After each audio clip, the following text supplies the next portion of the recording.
Hello, I am Sipitvi's operator. Today, we watch a titan fall from his perch and cash down harder and faster than any titan before him. I'm of course talking about Corbin Felder, a staple of the YouTube community, a friend to many of the biggest names in entertainment, and a monster hiding just beneath the surface. His fans have scattered like roaches in the light of the consequences faced by Zalita, and with them escaped any hope of his return to the limelight. But that's not where things started. Not by a long shot. Corbin had humble beginnings, of course. As an early YouTuber, he garnered a lot of support from the younger audience he himself was a part of. Starting at the age of 12, he grew for nothing, making Pokemon videos for your early internet on his channel, Corpi's Poke Center, to, by 2010, the biggest YouTuber in the genre. Corbin Felder enjoyed great view counts and like ratios for most of his career, but he would release a video in 2012 that still haunts me to this day, looking back after what happened. Hey guys, I got a cool new thing you've got to check out. It's called Honey. It saves you money. Felder started slinging products and services, taking his fares of a slew of slop products in honey. Now, we all know how that turned out. The fact that Corbin was selling this extension to his young audience was just obscene, given the extractive accusations squared at Honey, which had a class action lawsuit filed against it for fleecing creators out of sponsorship money. But that's really just the icing on the cake, isn't that? What he did was expose a young audience to spyware, and that's really just unforgivable. His defenders have argued that he wouldn't have known about that at the time, and that he was also newly 18 and taking his very first sponsorship. But these are just fluffy details, trying to obscure the damage done by Corbin's malfeasance. What came next is really where the trouble begins. You guys are not gonna believe this one. I'm partnering with FTX to bring you the best in the business. It turns out that in the background, Corbin had been collecting Doge using a personal miner. It started with a couple graphics cards, and it grew and it grew and it grew until he eventually cashed out once Daddy Elon took the term conflict of interest and fucked it dead. After months of seemingly endless growth, Musk quietly stopped talking about Doge after being accused of being a part of a pump and dump scam, and has eluded any consequences for the alleged scheme. This was only the backdrop though, as Felder also took money to promote to his young audience FTX, a serious scam that resulted in the loss of millions of dollars in cryptocurrency. We reached out a few weeks ago, but Corbin has not responded to questions about his involvement in cryptocurrencies, a sign that even today he is hiding from his past. And he really should be. You can't make this up, folks. Brace yourselves. The next part is going to require steel will.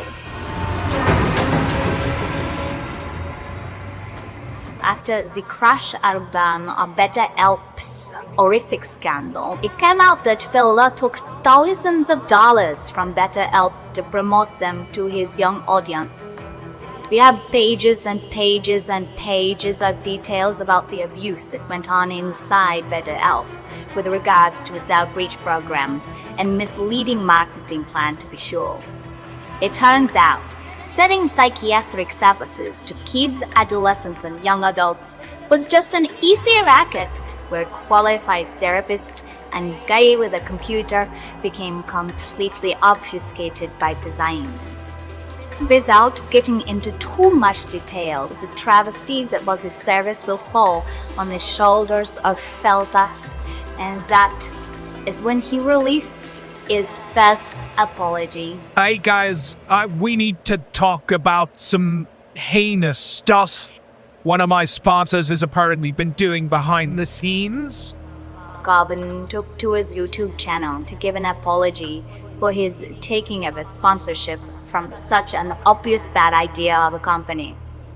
In this video, he claims he never considered the repercussions of such an obviously bad service, pledging to do better, as if that means anything on this day and age. He ultimately chose not to accept responsibility or take accountability for his actions. Corbin quietly edited his sponsored videos, removing his role as a promoter of BetterHelp, a trend that was only noticed after most of them were already gone. We only still have one unedited video from this purge. The fact Corbin is not in prison is itself a crime. Corbin then faced scrutiny for his apology, which was not just far from perfect. It was a disaster and showed how deep his detachment from reality truly is. Some have said that this apology is what destroyed him. Some say that the backlash to the apology had a broader impact than initially intended, and some say that the way his apology was taken was entirely on him for how he cultivated his audience of children. I have to keep saying that because it's very important to reiterate that his audience was mainly children. Ignore the part where this channel was started by a child and pay attention to right here or right now. Regardless of what the cause of his downfall ultimately was, the crash out following was truly out of this world. Hey guys, we need to talk about my last apology. In short, nobody believed him as well they should. FTX had crashed and burned and taken all his remaining goodwill with it. BetterHelp had crashed down around them, unable to pieces under scrutiny. All of these are the results of his endorsements of these brands. And it has nothing to do with him being a content creator and has closed the ecosystem. It has a limited number of sponsor spots. When something comes along that seems to have merit, he just take it to keep, getting paid. It's in there, really. Corbin tried to apologize for this apology, but it was too late. The damage had been done. Corbin felt that was finally cancelled. The demon slain, the heroes walking off into the distance. It was all going so well, but these roaches always come back. And they always come back with a vengeance. He is discovered to be fucking at his McDonald's in his hometown, a truly distressing display of their being cancelled. Thousands and thousands of angry emails were sent to the owners of the franchise, and he was thankfully removed from that platform. McDonald's really should be doing a better job at looking at the history of their employees before deciding to give them money to keep surviving. I know we live under a system that coerces subjects to do what it would not do without significant incentive by creating false incentives like paychecks.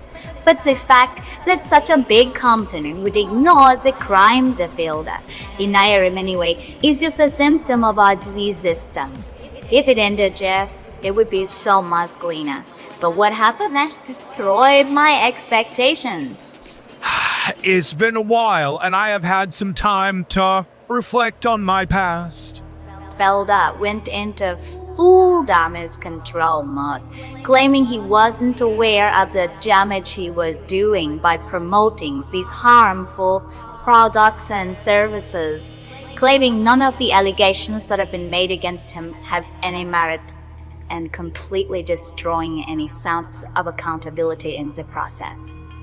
In this 20-minute video, Felda outlined his current life goals and aspirations after giving lip service to these allegations in the first 60 seconds before conveniently dropping the topic. His fans, if they are to be called that anymore, turned on him hard. They called him out for his privilege and his position in life as a petty bourgeois landlord. Following this video, it was discovered that not only had McDonald's hired him, but now he has been employed by Chevron. You know, the big oil guys. Chevron has been involved in so many scandals in the past 20 years, it's unreal. So it's shocking that they would accept Filda as an employee, given his history. Chevron was put on blast, every horn was blaring for Filda. And after a concerted campaign by activists, they rightfully terminated his contract at this service station and he disappeared from the internet entirely. So, what do we have today? What is left of Corbin Filda? It's hard to say. Nobody had seen him in public in 2 years now. The last of his supporters will have long since put their pitchforks away. Is this the end of Corbin's legacy? Is this just another manipulative lie? Sheep's wool to be pulled over our eyes? We may never know. The truth is, we never fully understand how much accountability he has taken, and if he is still taking accountability. If not, what can we do to prevent these kinds of things from happening? I suggest a solution. The pizza cave. You get put in the cave, you are given a pizza, and you are forgotten about. You will not be allowed to escape the pizza cave. You will also not be given a second pizza, but it's not directly killing, so it's kinda, right? I propose we make sure these pizzas are well made and that the caves be custom made to fit people perfectly, maybe about 6 feet deep. And for that, I have been the Bitwise operator, signing out for now. Make sure to turn in tomorrow for another suspiciously well-researched documentary about somebody who got chewed up and spit out by Capital. Good night.